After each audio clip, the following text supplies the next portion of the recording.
महाराज। नमस्ते विद्यार्थी मित्रों।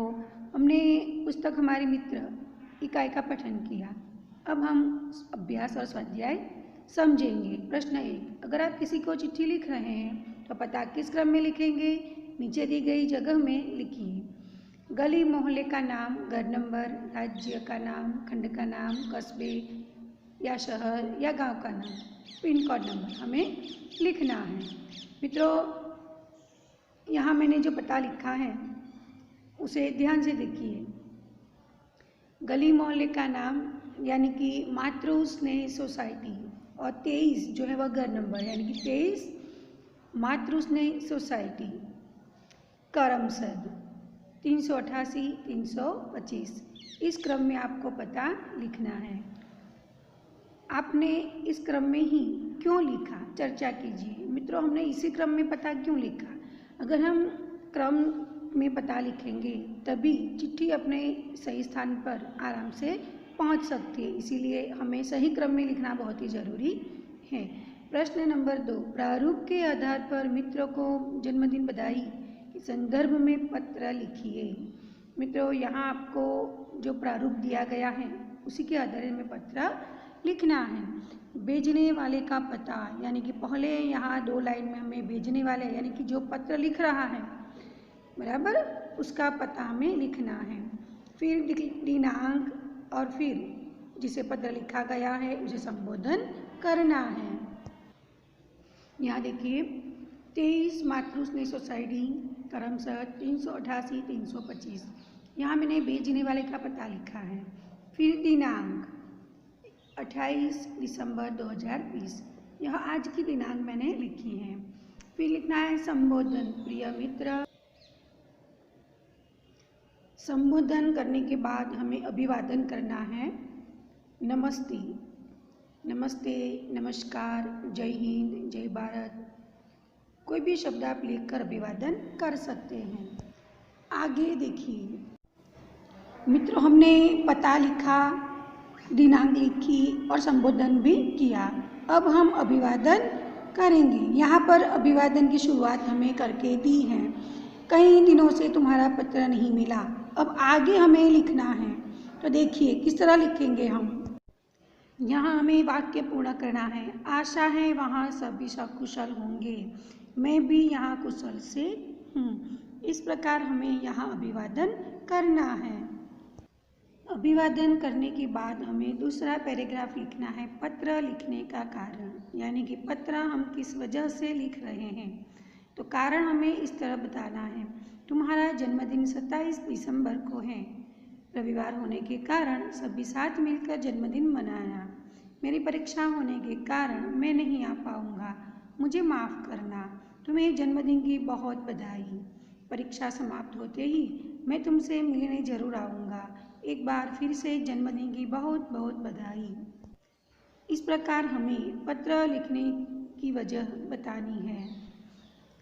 वजह लिखने के बाद हमें अन्य समाचार लिखना है, जैसे इस बार मैं आऊँगा तो मिलकर खूब आनंद करेंगे। इस प्रकार आपको अन्य समाचार लिखने हैं। अन्य समाचार लिखने के बाद समाप्ति हमें लिखनी है। समाप्ति में लिखना है, बड़ों को प्रणाम, छोटी बहन को प्यार। अगर आप जिसे पत्र लिख रहे हैं उसके घर कोई छोटा भाई हो तो छोटे भाई को प्यार, अगर छोटे भाई बहन हैं तो छोटों को प्यार। इस प्रकार आपको समाप्ति में लिखना है। समाप्ति लिखने के बाद हमें संबंध दर्शाना है। यहाँ देखिए, यहाँ कॉलम में संबंध दर्शाना है और फिर पत्र लिखने वाले का नाम लिखना है। पत्र जिसे आपने लिखा है उसके साथ आपका क्या संबंध है वह आपको यहाँ दर्शाना है। यहाँ देखिए, तुम्हारा मित्र कमल। कमल पत्र लिख रहा है इसलिए अंत में नाम लिखा है कमल। आगे देखिए प्रश्न 3, अपने मित्र को चिट्ठी भेजना चाहते हो तो ठीक से अपनी जगह पर पहुँचे ऐसा पता लिखिए। मित्रों, यहाँ पर आपको अपने मित्र का पता लिखना है, यानी कि आपने जिसे पत्र लिखा है उसे सही स्थान पर पहुँचे, इसलिए आप यहाँ पर सही पता लिखिए। प्रश्न 4, चित्र देखिए और जानकारी प्राप्त करने के लिए प्रश्न पूछिए। यहाँ चित्र देखकर आपको बताना है कि क्या हो रहा है। तो पहले चित्र में देखिए, लड़का कहाँ पर से सड़क पार कर रहा है, लड़के के सामने क्या आ रहा है, पुल पर से कौन जा रहा है, वाहन क्यों रुके हुए हैं, आदमी और औरत कहाँ जा रहे हैं, लड़का अपना हाथ क्यों हिला रहा है। इस प्रकार जानकारी प्राप्त करने के लिए आप प्रश्न पूछिए। प्रश्न नंबर 5, निम्नलिखित गद्यांश को ध्यानपूर्वक पढ़िए। दुनिया साहसी लोगों के लिए है। कायर हमेशा सोचते रहते हैं और बैठे बैठे सपना देखा करते हैं, पर साहसी विजयी हो जाते हैं। साहस के बिना योग्यता व्यर्थ है। आलसी आदमी तो मन के लड्डू ही खाते हैं, मगर जो कर्मवीर हैं वे सफलता प्राप्त कर लेते हैं। कायर भय के सामने कांपने लगता है, साहसी का लहू भय को देखकर जोश से भर जाता है। साहस के बिना बड़ा डील डोल किस काम का। दुनिया का इतिहास साहसी पुरुषों और स्त्रियों की कहानियों से भरा पड़ा है। अब इस गद्यांश के आधार पर अपने साथियों से पूछने के लिए प्रश्न बनाइए। मित्रों, इस गद्यांश के आधार पर हमें कुछ प्रश्न बनाने हैं। तो हम कैसे प्रश्न बना सकते हैं, यहाँ देखिए। दुनिया किसके लिए है? कायर हमेशा क्या करते रहते हैं? योग्यता किसके बिना व्यर्थ हैं? मन के लड्डू कौन खाता है? भय के सामने कौन कांपता है? दुनिया का इतिहास किससे भरा पड़ा है? इस प्रकार आप पूछने के लिए प्रश्न बना सकते हैं। स्वाध्याय प्रश्न नंबर 1, प्रश्नों के उत्तर लिखिए। पत्र कब और कहाँ से लिखा गया? पत्र 4 अगस्त 2011 को 195 उम्यानगर सोसाइटी, मुंद्रा, जिला कच्छ से लिखा गया है। प्रश्न नंबर 2, पत्र किसने किसको लिखा है? पत्र पूजन ने मित्र मनोज को लिखा है। प्रश्न नंबर 3, पत्र किस विषय के बारे में लिखा गया है? पत्र पुस्तकों के महत्व के बारे में लिखा गया है। प्रश्न नंबर 2, अपने घर कोई पुराना या नया पत्र ढूंढिए और उसे देखकर निम्नलिखित प्रश्नों के उत्तर लिखिए। मित्रों, यहाँ जो उत्तर लिखने हैं उसमें आपको अपने घर पर आया हुआ कोई पत्र जो पुराना हो या फिर कोई नया हो तो उसे ढूंढना है और उसमें पढ़कर हमें इन प्रश्नों के उत्तर देने हैं। पहला प्रश्न, पत्र किसने लिखा है? उत्तर, यह पत्र रोहित पटेल ने लिखा है। प्रश्न नंबर 2, पत्र क्यों लिखा गया है? उत्तर, पत्र स्वस्थ रहने के उपाय बताने के लिए लिखा गया है।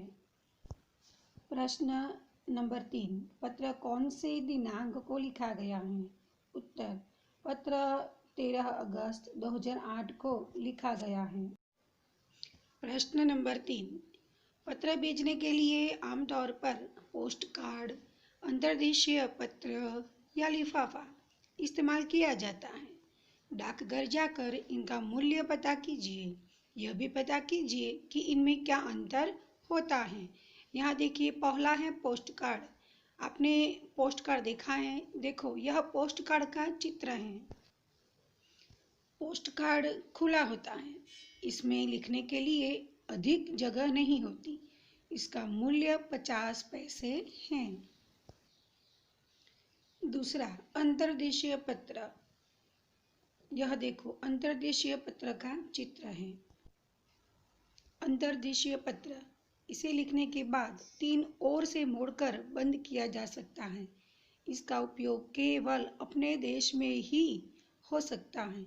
इसका मूल्य ₹2.50 है। नंबर 3, लिफाफा। यह चित्र लिफाफे का है। देखो, लिफाफा, अलग कागज पर पत्र लिखकर और उसे मोड़कर लिफाफे में रखा जाता है। इसमें पत्र सुरक्षित रहता है।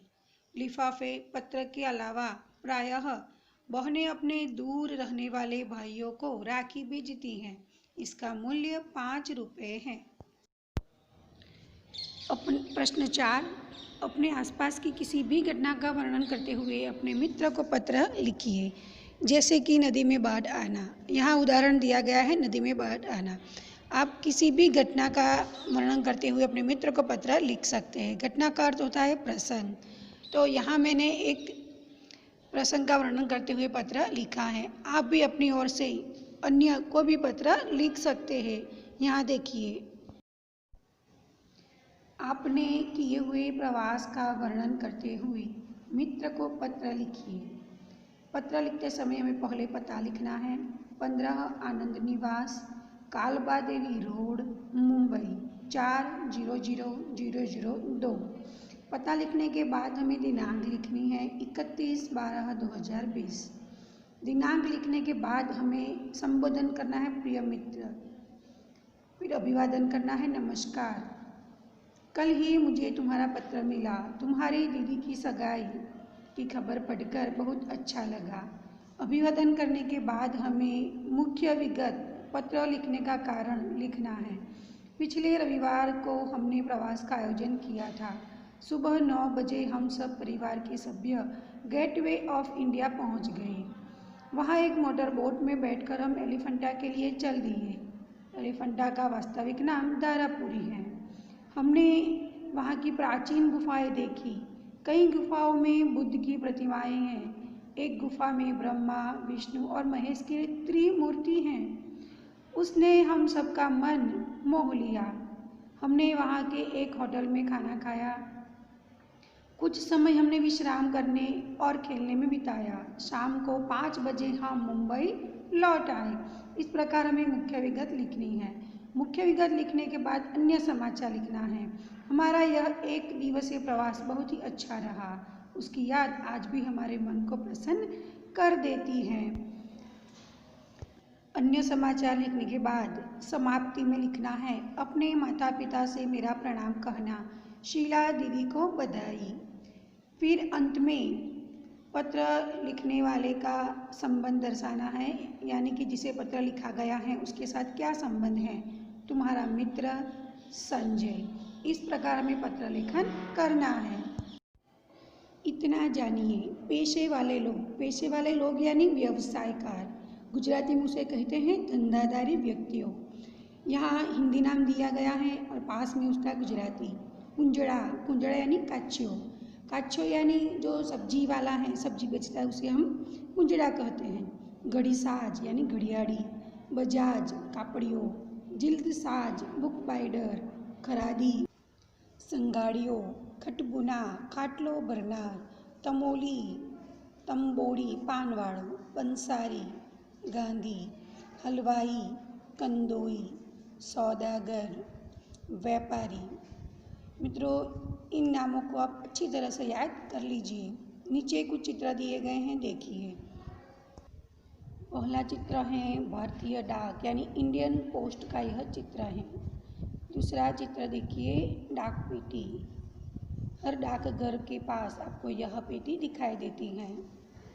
तीसरा चित्र देखो, मोबाइल फ़ोन है और यहाँ जो निशान किया गया है इसका अर्थ है कि यहाँ फ़ोन का उपयोग करना निषेध है। चौथा चित्र है गाड़ी का और यहाँ जो निशान लगाया गया है इसका मतलब है यहाँ वाहन चलाना मना है। मित्रों, अच्छी तरह से आप अभ्यास और स्वाध्याय अपनी कॉपी में लिख लीजिए। जय महाराज।